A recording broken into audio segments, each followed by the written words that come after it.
vamos a meternos de lleno en uno de los libros más alegremente deprimentes de la historia del pensamiento. Para cualquiera que tenga esa idea un poco ingenua de que, en el fondo, la gente es buena, bueno, pues Thomas Hobbes aparece desde el siglo XVII para decir, sin rodeos, que eso es un error. Y no solo un error, sino un error peligroso. Y esta es la pregunta que Hobbes no es que susurre, es que la hace estallar. No se anda por las ramas preguntando si a veces somos egoístas. No. La pregunta es si el egoísmo más salvaje es básicamente nuestra configuración de fábrica. Una idea como poco incómoda. Así que, agarraos que vienen curvas. Y aquí la tenemos. La frase más famosa de Hobbes, que parece casi un eslogan publicitario del pesimismo. Ojo, que esto no es la descripción de una mala semana, ¿eh? Es la descripción de la vida, sin un poder absoluto que nos mantenga a todos a raya. Este es, ni más ni menos, el infierno que Hobbes vino a solucionar. A ver, que quede claro. Hobbes no es que se levantara una mañana de mal humor y dijera «¡La humanidad es un desastre!». No. Su filosofía es hija directa del caos más absoluto. Para entender por qué su solución es tan radical, primero hay que entender el nivel del desastre que tenía delante. Vamos a situarnos. Mediados del siglo XVII. Inglaterra se parte por la mitad. La guerra civil inglesa no fue una simple revuelta, fue el colapso total, el fin de la autoridad. Hobbes vio con sus propios ojos cómo una nación supuestamente civilizada se venía abajo, cómo los vecinos se mataban entre sí y, lo que ya era impensable, cómo le cortaban la cabeza a su propio rey. Para él, esto no era un debate de salón, era el apocalipsis en la puerta de casa. Y claro, desde la, relativa seguridad de su exilio en París, viendo todo este horror, propuso una cura que para muchos sonaba, infinitamente peor que la enfermedad. Su lógica era brutal pero simple. Si la libertad nos lleva a esto, a la masacre, la única respuesta sensata es eliminar esa libertad. Del todo, por completo. Venga, vamos a su famoso experimento mental. Hobbes nos propone algo. Imaginemos un mundo sin gobierno, sin policía, sin leyes, sin nadie, absolutamente nadie que nos diga qué podemos o no podemos hacer. ¿Qué tal suena ese paraíso libertario, eh? Pues a esto Hobbes lo llama el estado de naturaleza.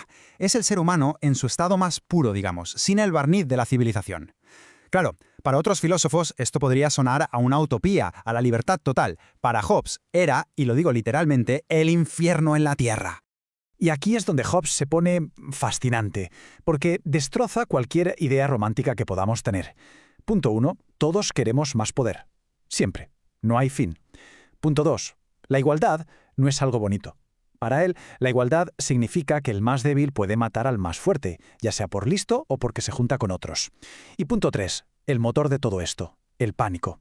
El pánico a morir de forma violenta. De ahí su famosa frase, Homo homini lupus, el hombre es un lobo para el hombre. Un panorama, desolador. Entonces, si juntamos a todos estos lobos, a todos estos individuos motivados solo por el poder y el miedo, ¿qué tenemos? Pues una guerra perpetua. Y cuidado, que esto no significa que haya batallas a todas horas. Significa algo mucho peor.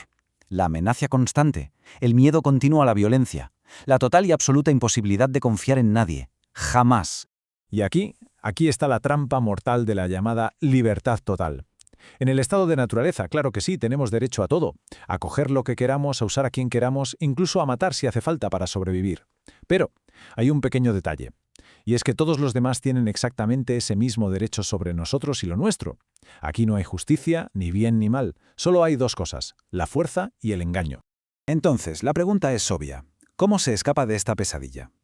Pues desde luego no es sentándose a debatir sobre ética y valores, no. Es una estampida, una huida desesperada, un pacto que no se firma movido por la esperanza, sino por el puro y absoluto pánico.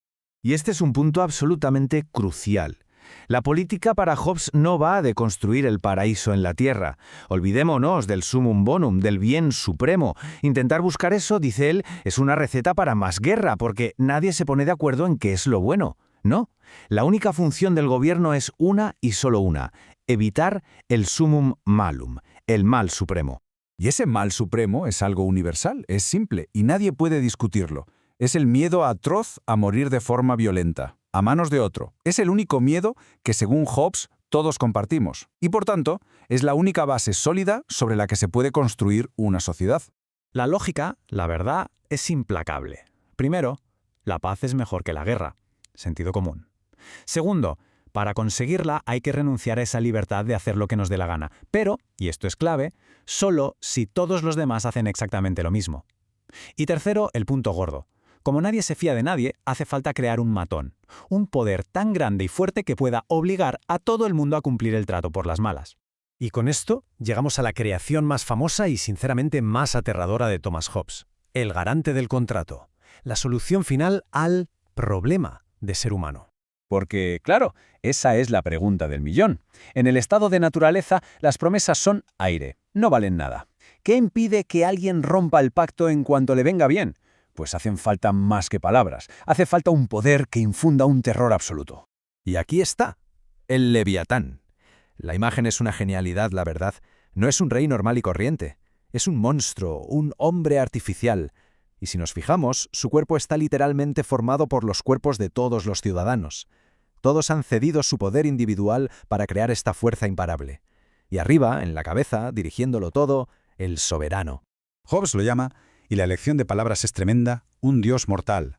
Mortal sí, pero un dios al fin y al cabo. En la tierra su poder es tan absoluto que es prácticamente divino.